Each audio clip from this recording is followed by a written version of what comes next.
Black and white photography is no longer viewed as a separate genre, but rather just a form of stylization or a preset on your camera. In fact, it is a distinguished technique that requires skill and knowledge. Today I'll share with you 8 tips on how to make your black and white images look better. You'll learn to understand these pictures and that they are not just grayscale versions of colored shots. So let's find out how to make your black and white pictures gripping. It would be wise to plan the layout of your shots before you actually snap them. But what does it imply? A color image is full of information. Colors can make an image complete and easy to take in, but they can also distract the viewer. Black and white images are pristine. Their appeal lies in the combination of light and shadow. That is why the layout is the key. First, you need to understand how light and shadow work. Then you need to understand how weather conditions and time affect them. Browse through articles and books. You'll find a lot of useful information there. The more you plan and practice making grayscale shots, the sooner you'll begin to make interesting discoveries. But first, you'll need to change your whole mindset and stop paying attention to color. And this leads up to the next tip. Black and white photography is a great canvas to create abstract art. Think about light and shadow, about contrast, spare space, reflections, lines and shapes. This will help you create powerful visual. When you take colors out, some objects become abstract and empty. Just have a look at John Compland's photos. Look at how he subtly takes away a traditional view of the human body and turns it into a sculpture. Here is another example. Kathy Ryan's photography. She is the director of photography of the New York Times magazine. She had a wonderful project called Office Romance. You can find it on her Instagram page. These pictures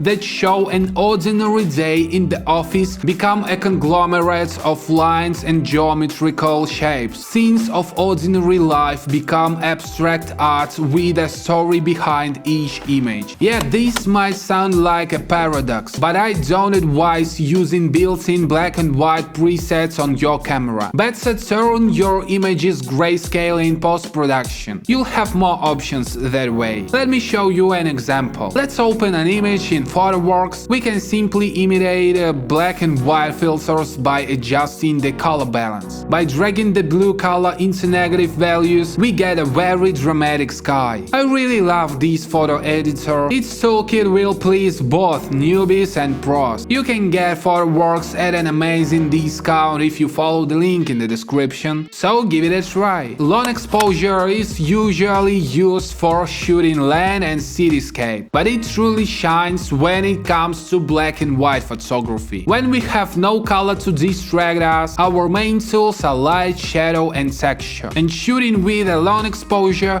lets you show the difference in textures. For instance, if you shoot water on a long exposure, it will give a very gooey texture that will greatly contrast the texture of stones. This ability to show the difference in texture will help you unleash your inner visionary. A colorful image has a temperature that can convey a certain mood. A picture full of warm summer sun and a gloomy winter picture should have an unmistakable ambience. Besides, if you work with the temperature setting, you can drastically change the effect. Black and white images don't have this recognizable mood advantage, but there is the contrast that will give the viewer an understanding of the mood. For instance, bright sunlight will give us a strong contrast and stark shadows. A soft light seeping through the clouds will create a calmer scene. Keep that in mind in order to set the right mood of your images. Try making a black and white shot of an object that is strongly associated with some color. This will help you get a new perspective and will force the viewer to be more attentive. They will look past the color right into the texture. They will learn to appreciate appreciate the shape of familiar objects, but this technique works best with objects that are strongly linked to color, like this close-up of a watermelon. HDR is a technique that allows us to keep all the details both in shadows and highlights. This is a popular trick, but I'm not a fan of it. I think it gives a hyper-realistic look that is only for an acquired taste. But you don't have to listen to me, right? Try HDR to see for yourself. By the way, if you use PhotoWorks, you won't need to take several shots to overlay them. Just switch to the Effects tab, pick the corresponding tool and try different presets. Be sure to keep it subtle. Shoot portraits in black and white. This way you'll perfectly capture the mood and emotions of your model. The absence of color takes away all unnecessary information and distracting elements. It helps your viewer to focus their attention on the picture, to feel its depth and establish a connection with the model. When you shoot black and white portraits, be sure to make the focus on the eyes. They are what conveys the emotions the most. Try to highlight the eyes. This way your viewers will have a stronger connection with the person. And that's it for today. There is one last tip, however. Practice